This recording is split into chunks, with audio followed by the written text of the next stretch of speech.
La primera víctima fue alguien que conocía. No era mi amigo cercano, pero lo veía casi todos los días. Se llamaba Rafael, y vivía a 3 casas de la mía.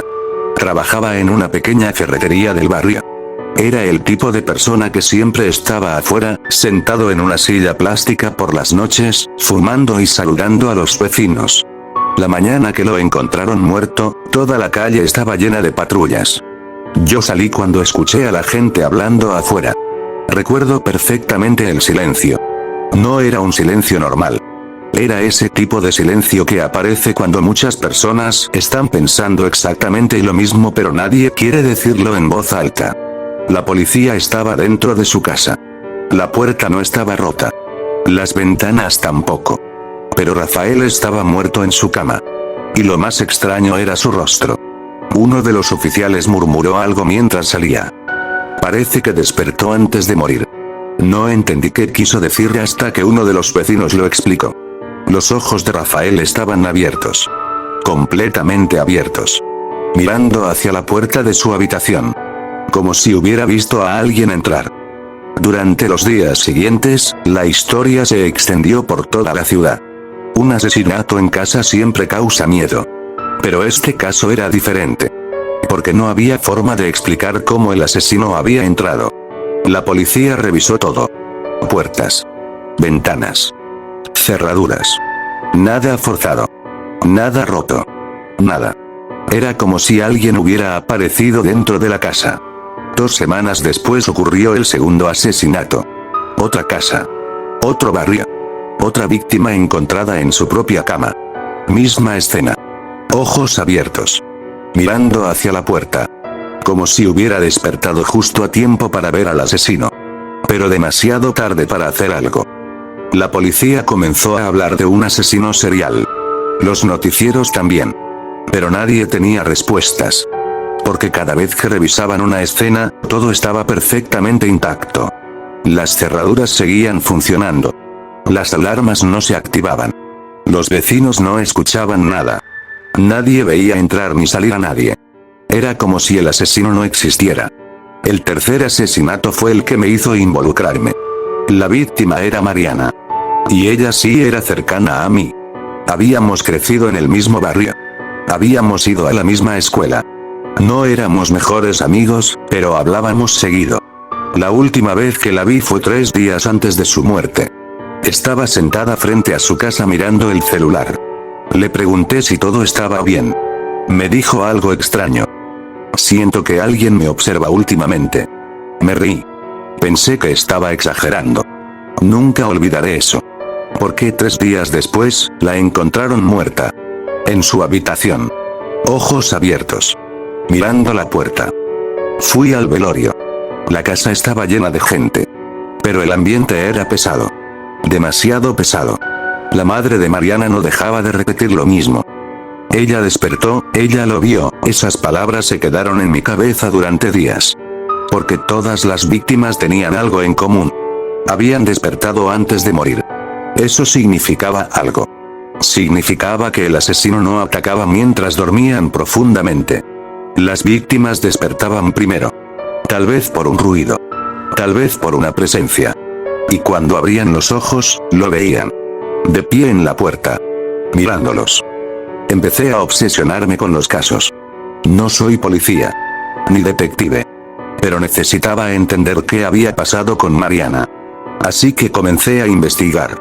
Busqué todas las noticias posibles. Archivos. Publicaciones. Cualquier cosa.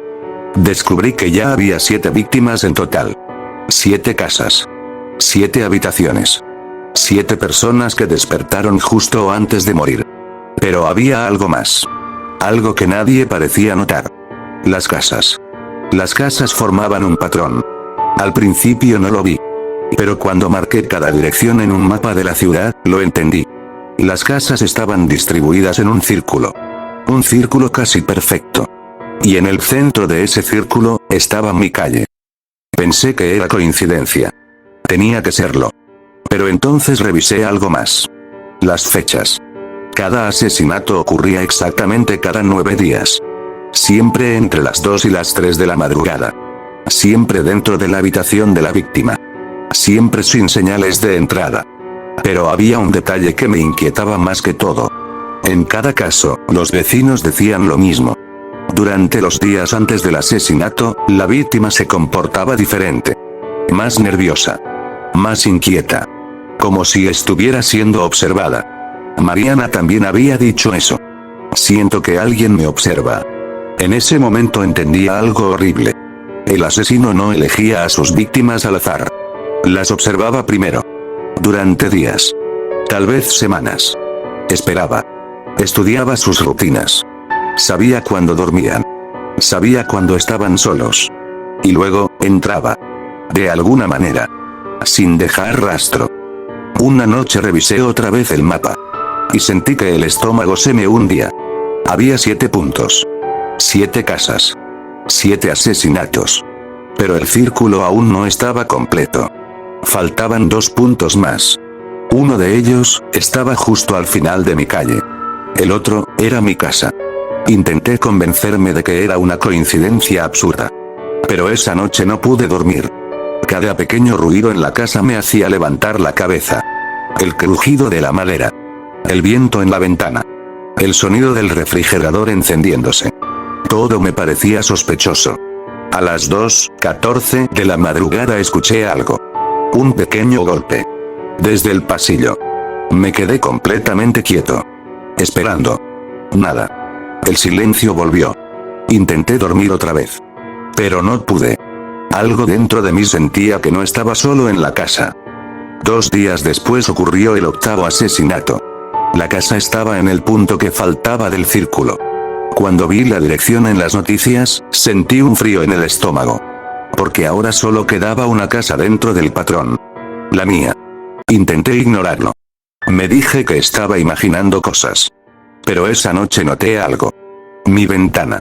Estaba abierta. Yo siempre la cerraba antes de dormir. Siempre. La cerré. Revisé todas las puertas. Todas las cerraduras. Todo estaba seguro. Pero el miedo ya estaba ahí. Creciendo lentamente. Durante los días siguientes empecé a notar cosas. Sombras moviéndose fuera de la casa. Pasos que no parecían míos. Puertas que recordaba haber cerrado, pero estaban entreabiertas. Tal vez era paranoia. Tal vez estaba perdiendo la cabeza. Pero una noche encontré algo que me hizo sentir un terror real. Un pequeño rasguño en la madera de mi puerta. Justo a la altura de la manija. Como si alguien hubiera estado probando la cerradura desde dentro. Desde dentro de la casa. No desde afuera. Esa noche me quedé despierto. Con todas las luces apagadas. Escuchando. Esperando. El reloj marcó 2:03 am. La casa estaba completamente silenciosa. Luego escuché algo. Un paso. Desde el pasillo. Muy suave. Como alguien intentando no hacer ruido. Mi corazón empezó a latir con fuerza. Escuché otro paso. Y otro. Se acercaba a mi puerta. La manija no se movió. La puerta no se abrió. Pero el sonido se detuvo justo afuera. Sentí una presencia al otro lado. Algo estaba ahí. Esperando. Yo no respiraba. No me movía. El silencio duró varios segundos.